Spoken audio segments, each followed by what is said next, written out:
Yang pertama, apakah ibadah itu transaksional? Tergantung yang menafsir. Ahli tafsir ini, dia punya alat secanggih apa di dalam kolbunya, maka penafsirannya akan bergantung dengan secanggih apa rohaninya. Kalau kolbunya kualitas karyawan, kamu kerja, kamu digaji. Bahasa Arabnya maqamul ummal, makom para pekerja. Kamu lembur, dapat tambahan. Ini makomnya siapa? Ummal. Jika si ustadznya menafsirkan kolbu dia baru makom seperti itu, maka dia akan bilang apa? Doa itu, ibadah itu transaksional. Doalah kepadaku, pasti aku jawab. Itu terjemahannya. Tapi jika kolbunya bukan kolbu ummal, kolbul arif, kolbu yang kenal kepada Allah, ayat itu bukan transaksi, Pak. Itu bahasa cinta. Hanya Allah lah kalau kita jatuh cinta kepadanya, cinta kita dibalas. Kalau mas-mas ini jatuh cinta sama akhwat, itu belum tentu dijawab sama dia. Akhwat jatuh cinta sama ikhwan, belum tentu juga balik. Makanya ada orang tepuk sebelah kaki ya, tepuk sebelah tangan, betul itu ada. Hanya Allah yang tidak. Udu'uni, wahai kekasihku, panggillah aku akan memenuhi panggilanmu. Jadi lebih asik gak? Rinduilah aku lebih dulu merinduimu. Fazkuruni azkurkum. Sebut aku sebut kamu. Lebih dulu Allah nyebut kita atau kita nyebut Allah, Pak? Kalau ahli zahir bilang kita dulu yang nyebut Allah, kan ayatnya fazkuruni, sebut aku. Azkurkum, aku akan sebut kamu. Bukan. Lebih dulu Allah apa kita? Allah. Maka Allah lah yang awal memanggil kita ke dalam kolbu kita, baru kolbu kita memanggilnya. Zahirnya engkau memanggil Allah, batinnya Allah memanggilmu. Makanya di situ tidak ada fa, tidak ada kata hubung, tidak ada li, karena langsung fazkuruni azkurukum, langsung sebut aku sebut engkau. Dalam sebutanmu kepadaku, aku menyebutmu.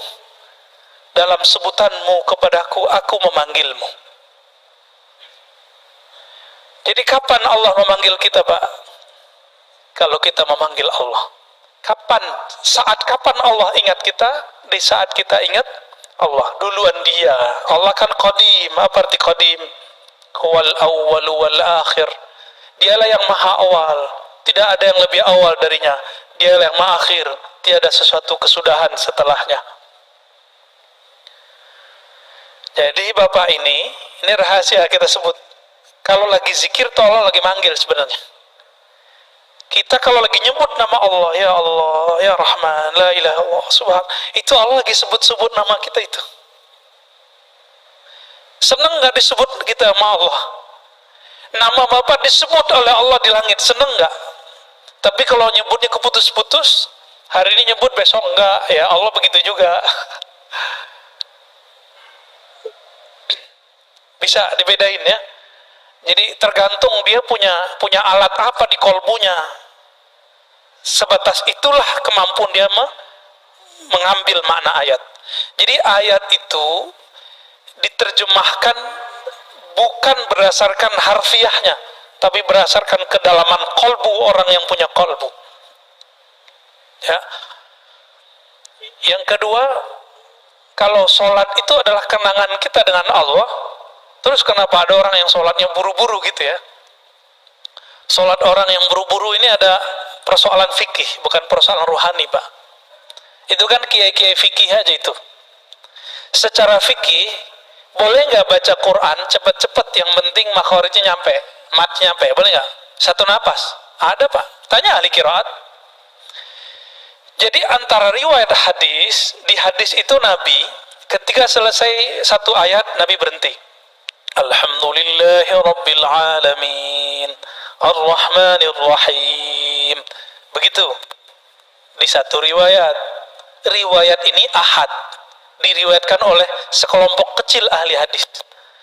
Tapi ahli qiraat punya kaidah sendiri. Ahli qiraat, ahli bacaan, mereka meriwayatkan secara mutawatir bahwa ada namanya bacaan satu napas. Guru kita di sini Said Agil Munawar. Dulu di Mekah tanya sama beliau, Pak. Beliau kalau mimpin imam itu sholatnya satu napas, tapi kayak orang bernapas. Kayak imam kita Ustadz tadi, tapi satu napas tuh bacanya. Bismillahirrahmanirrahim. Ya, atau disambung Alhamdulillahirabbil alamin arrahmanirrahim terus sampai waladhdallin, habis satu napas. Ada yang sanggup nggak? Tanpa mengurangi matnya, tanpa mengurangi makharijul hurufnya. Tanya Pak sama beliau. Gurunya waktu di Madinah, Said Muhammad Alawi Al-Maliki, itu senang dengan bacaan beliau. Ya. Masyayikh di sana senang. Jadi kita cari habaib kemana, Said kemana lah. Di sini ada Said, ya, ada ulama, gurunya para guru, dokter-dokter se-Indonesia pasti berguru sama beliau. Saya waktu doktoral kan ngambil ilmu dari beliau juga. 2013 saya kuliah dengan beliau, Pak. Jadi waktu dulu buat reuni, apa kata beliau, apa murid saya semua ini. Saya ingat nggak dulu ada pertemuan Pak di sini dulu ya. Ya. Cuma karena corona mungkin nggak bisa lagi dibuat ya. Beliau ngomong begitu ya sih, kita ketawa juga. Bahkan Habib Umar yang baru wafat itu murid beliau juga. Habib Umar yang namanya. Ya, Habib Umar Ibrahim, ya Allah yarham. Itu murid beliau juga, Pak. Kan kayak sekelas Habib Umar, itu murid beliau apalagi saya. Gitu. Tanya sama beliau tuh. Lalu bagaimana dengan yang sholat cepat-cepat itu? Yang memasukkan tumak ninah ke dalam rukun sholat itu kan di mazhab Syafi'i juga tidak semua. Ya, di rukun 13 ada nggak tumak ninah? Nggak ada, Pak. Tumak ninah adanya di kitab lain, Kifayatul Akhyar itu ada tumak ninah. Ya, karena dia tidak memasukkan tumak ninah, maka bagi mereka jadi udah 7 menit beres, 23 rakaat lagi, Pak. Ya, kita nggak usah mempersalahkan 23 rakaat dengan konteks itu kan beritanya yang gede. Kan banyak di dunia ini, di masjid-masjid kita, 23 rakaat tapi bacaannya standar, ada kan? Bapak kan nggak tahu, di Mekah itu kan banyak masjid. Itu banyak masjid-masjid kecil, itu pakai alhaakumut takatsur, 20 rakaat sampai qul a'udzu binnas. Alhaakumut takatsur, setelah itu qul huwallahu ahad. Persis sama kayak di pesantren-pesantren, di surau-surau lama, di masjid-masjid jadul. Masih ada nggak di Jakarta sekitar yang begitu? 23 rakaat dimulai dengan alhaakumut takatsur. Ya alhamdulillah. Kita kan taunya yang sekarang di Masjidil Haram doang. Piknik sesekali. Ya, kalau nanti masih ada umur, nanti dibuka umroh lagi bulan Ramadan, sesekali sholat di masjid sekitaran Mekah. Cari, Pak. Ada ketemu ntar. Ya, taunya yang Masjidil Haram doang ya. Baik. Yang terakhir apa tadi saya lupa. Oke, bagus.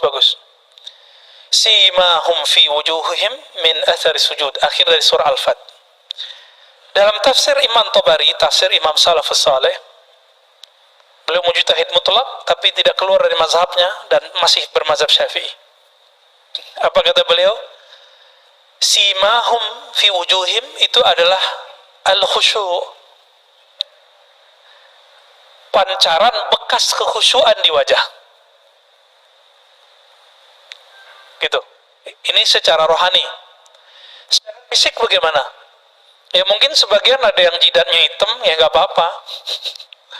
Tapi kata sima itu menunjukkan karakternya tidak hanya sampai di fisik, tapi tembus sampai ke batin. Maka bapak-bapak yang jidatnya hitam ini tanggung jawabnya berat, Pak. Harus menyelaraskan zahir jidatnya yang hitam dengan batinnya yang sujud. Karena jidatnya kelihatan kayak orang sujud, batinnya harus sujud juga. Ya, yang punya jidat hitam itu berat tuh, Pak, yang punya jidat hitam tuh ya. Hati-hati. Bisa ria nanti. Bisa juga tambah takut kepada Allah. Ya Allah, jidatku udah hitam tapi sujudku nggak khusyuk-khusyuk. Itu merasa hina kita di hadapan Allah. Jadi makna yang tepat gabungan dari dua-duanya. Zahirnya ia bertanda, batinnya ia beraura. Itulah aura orang-orang yang tadarru, aura orang yang khusyuk. Cukup ya? Ada lagi? Oke, baik. Fadal. Assalamualaikum warahmatullahi wabarakatuh. Terima kasih. Semoga Pak Ustadz dan jamaah semua diberi kesehatan. Amin, amin. Ini Pak Ustadz, bab kita untuk mencari guru yang mungkin yang zobatul iradah yang berguru ingin jadi murid Pak Ustadz. Ini gimana kita dengan kondisi sekarang kita cari yang memang dasarnya kita dapat itu benar-benar yang kita di bab pertama yang zobatul iradah itu Pak Ustadz. Assalamualaikum warahmatullahi wabarakatuh. Yang pertama, suhbatul murid, berguru dalam bab menjadi murid, suhbatul iradah. Mursyid begini nggak usah banyak-banyak, di suatu masa cukup satu. Kalau gurunya meninggal, cari lagi yang baru. Atau misalnya gurunya mengatakan, saya ijazahkan engkau, dia boleh ganti guru yang baru. Gimana cara mencarinya di zaman begini? Zaman begini gampang nyarinya malah, ya. Tapi kalau ingin dengan cara rohani, temui guru rohani, sholat 2 rakaat setiap hari. Sholat apa itu? Sholat istikharah, sholat hajat. Ya Allah, bimbing aku berguru kepada suhbatul murid, suhbatul iradah yang bisa menghantarkan aku ke hadiratmu. Gitu. Jadi harus pakai sholat, Pak. Orang nikah aja pakai sholat istikharah, masa berguru? Berguru ini urusannya langit, bumi, dunia, akhirat. Kalau kita menikah kan bumi aja, dunia. Tapi kalau berguru urusan kita dunia, akhirat, mesti pakai istikharah. Dan yang kedua, musyawarah. Ya, harus bermusyawarah. Nah, ini banyak sekarang muncul orang mengaku dirinya mursyid, atau dianggap oleh muridnya mursyid. Walaupun banyak mursyid di dunia, tidak mungkin semuanya cocok sama kita. Berguru itu jodoh-jodohan. Maka berguru itu bukan masalah kertas ijazah, gurunya dapat ijazah. Itu betul, itu SIM, surat izin menjadi mursyid. Ada ijazahnya, Pak. Seperti kami di kampus harus ada gelar doktornya, biar bisa mengajar di pasca sarjana. Ya. Kalau ngajar di sini dapat gelar ustadz yang ngasih jamaah ya. Tapi kalau ngajar di kampus kan gelar doktor. Doktor di wisuda nggak sama rektor? Sama. Seorang mursyid itu dia seperti dosen, tapi dosen alam ruhani. Maka dia diwisuda oleh gurunya. Gurunya mursyid juga. Bisa nggak mahasiswa ngangkat dosen? Yuk, bareng-bareng yuk, itu orang pinter tuh kita angkat jadi dosen yuk, bisa nggak? Maka tidak ada sejarahnya murid ngangkat guru jadi mursyid, itu nggak ada. Nah, sekarang fenomena itu yang banyak, Pak. Karena jamaah udah banyak, ya udah deh jadi mursyid aja deh. Udah banyak hari ini, ya. Ini zaman agak lumayan genting juga sih, karena sudah banyak mursyid meninggal. Abah Uci meninggal, Abah Ahmad Sukanta di Banten meninggal, Abah Anom sudah pergi. Udah banyak. Mbah Asrori di Surabaya sudah pergi. Di Sumatera ada Tuan Guru Hashim di Basilam juga sudah wafat. Di Aceh udah banyak, di Sumatera Barat banyak sudah wafat. Sekarang kebanyakan mursyid kertas. Mursyid karena dia diangkat gurunya tapi rohaninya belum nyampe. Itu kebanyakan. Maka kalau gurunya sudah punya ijazah dari gurunya yang sebelumnya, tinggal dicek kalam dia mengantarkan menunjukkan jalan kepada Allah. Hal rohaninya membuat kita bangkit nggak, sadar nggak kepada Allah. Kita bermajelis saja bisa kita sadar, Pak, sama dia. Kalau dia berkalam membuat kita terhubung kepada Allah SWT. Kalau ketemu, Pak, itu guru Bapak insya Allah. Ya. Semoga nanti ketemu. Amin ya rabbal alamin. Cukup ya. Barangkali itu Bapak Saudara Allah, sudah siang. Semoga kajian ini diberkahi oleh Allah. Saya yang menyampaikan juga diampuni dan diridhai oleh Allah SWT. Yang hadir diterima puasanya, ditempatkan, dipertemukan dengan Lailatul Qadar. Amin ya rabbal alamin. Nanti jangan tidur malam 27, malam 29. Ya. Jangan tidur. Di atas jam 10 lah. 27, 29. Insya Allah barangkali di tanggal-tanggal tersebut. Wallahu a'lam bishawab.